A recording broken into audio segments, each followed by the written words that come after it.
once knew a nigga whose real name was William. His primary concern was making $1 million, being the illest hustler that the world ever seen. He used to fuck movie stars and sniff coke in his dreams. A corrupted young mind at the age of 13. Nigga never had a father and his mom was a fiend. She put the pipe down, but for every year she was sober, her son's heart simultaneously grew colder. He built a reputation cause he could hustle and steal, but got locked once and didn't hesitate to squeal. Starting fights over little shit up on the block. Stepped up to selling mothers and brothers the crack rock. Working overtime, making money for the crack spot. Hit the jackpot and wanted to move up to cocaine, fulfilling the Scarface fantasy stuck in his brain. Tired of the block niggas treating him the same.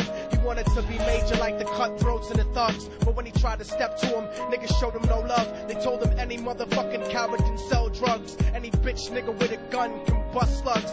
Any nigga with a red shirt can front like a blood. Even Puffy smoked the motherfucker up in the club, but only a real thug can stab someone till they die. Standing in front of them, staring straight into their eyes, Billy realized that these men were well guarded, and they wanted to test him before business started. Suggested raping a bitch to prove he was cold-hearted. So now he had a choice between going back to his life or making money with made men. Up in the sight, his dreams about cars and ice made him agree a hardcore nigga is all he ever wanted to be. And so he met them Friday night at 2:45. I'm falling and I can't turn back.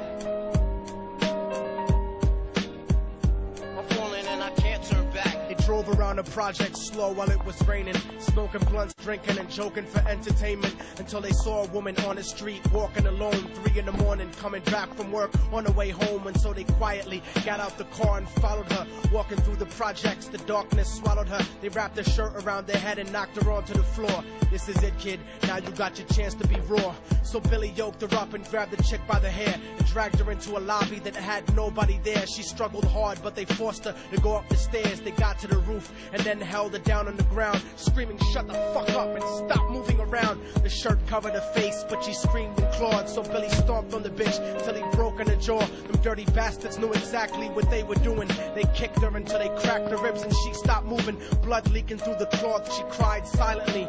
And then they all proceeded to rape her violently. Billy was made to go first, but each of them took a turn, ripping her up and choking her until her throat burned. Her broken jaw mumbled for God, but they weren't concerned. When they were done and she was lying bloody, broken and bruised, one of them niggas pulled out a brand new 22. They told him that she was a witness for what she'd gone through, and if he killed her, he was guaranteed a spot in the crew. He thought about it for a minute, she was practically dead, and so he leaned over and put the gun right to her head. Right before he pulled the trigger and ended her life, he thought about the cocaine with the platinum and ice, and he felt strong standing along with his new brothers. Cocked the gat to her head and pulled back the shirt cover, but what he saw made him start to cringe and stutter, cause he was staring into the eyes of his own mother. She looked back at him and cried cause he had forsaken her. She cried more painfully, and when they were raping her, his whole world stopped. He couldn't even contemplate. His corruption had successfully changed his fate, and he remembered how his mom used to come home late, working hard for nothing, cause now what was he worth? He turned away from the woman that had once given him birth, and crying out to the sky cause he was lonely and scared, but only the devil responded cause God wasn't there.